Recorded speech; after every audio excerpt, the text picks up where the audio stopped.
Okay, section 5-1, polynomial functions. Thinking about where we've been and where we're going. Previous units, we've been looking at linear functions. After that, then we looked at quadratic functions. And now we're going to be looking at what happens when we start taking that exponent that you see right about there.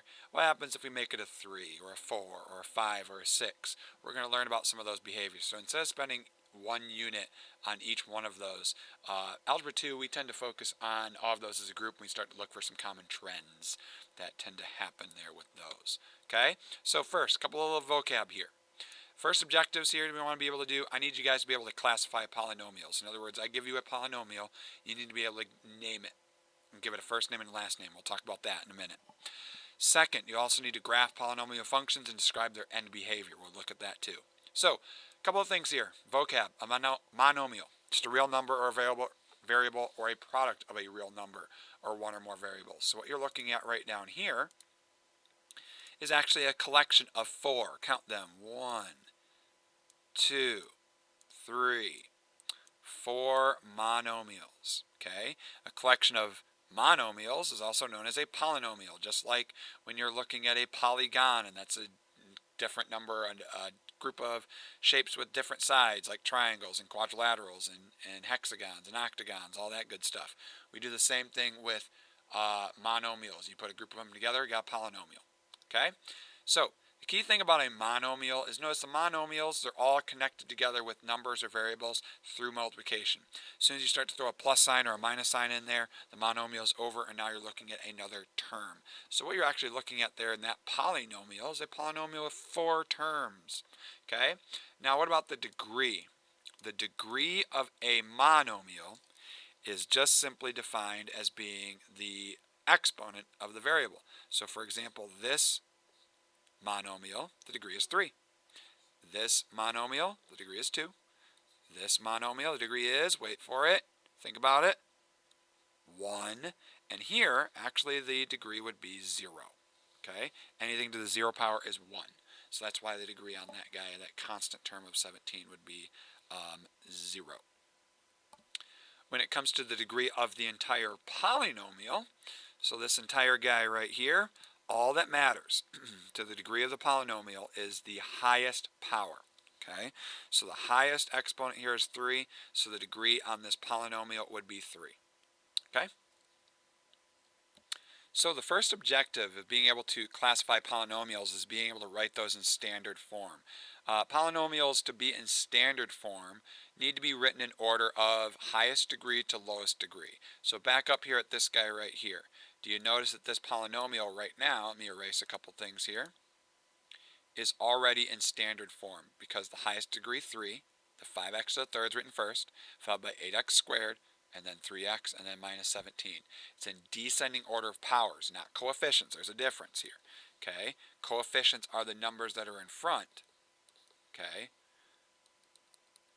Degree are the exponents. 3, 2, 1, and then we have 0. So to put something in standard form, descending order of powers. So do you see A? This guy right here, definitely out of order, but the highest degree right there, monomial will be the 9x squared. So you see why we write that one first. And then the next one would be the 3x. We'd write that one next. Since it's positive, we're going to follow that with a plus sign. And then with that positive 5, boom, there's that positive 5 right there. Do you see what happened here with this other one? A lot of students, when they're doing this, they like to cross them off as they go. So the first term right here would be the x to the 4th. We write that one down, 1x to the 4th, really, if you really think about it. And then the next power, ooh, look, like terms. Combine those together, so negative 6 plus 10x squared would give us 4x squared, and we'll write that one next. After that, after we've used those two guys up, I see a 4x, we write that one next, and then a minus 12. Okay? So then when you're looking at these problems right down here, we're going to put those into standard form. So whoever's running the video, if you pause it for just a second, give them a chance to just first write those in standard form. Alright, so how'd you do? Take a look. For A, we should have 5x to the 4th plus 3x to the 3rd minus x. And then for the other end there, we have negative 4x to the 5th. Make sure you don't forget about that negative sign. Just because that whole term right there, that is negative 4x to the 5th. And then do you see the like terms right here are the 3 and the 10, so we can combine those together, right? The 13 right there at the end. Okay, so standard form. Now hopefully you left yourself a little bit of room, because now we are going to classify them and give them names. Now to name a polynomial, follow that note sheet right up here, upper right. Pretty much the way you should look at it. This is all polynomials will have first names and last names. The first name's always based off of the degree, last name's based off of the number of terms. Okay, there you see several examples. Now, Mr. Cook, yes, question. What happens if it's more than 5? We have a name for that? So, sure.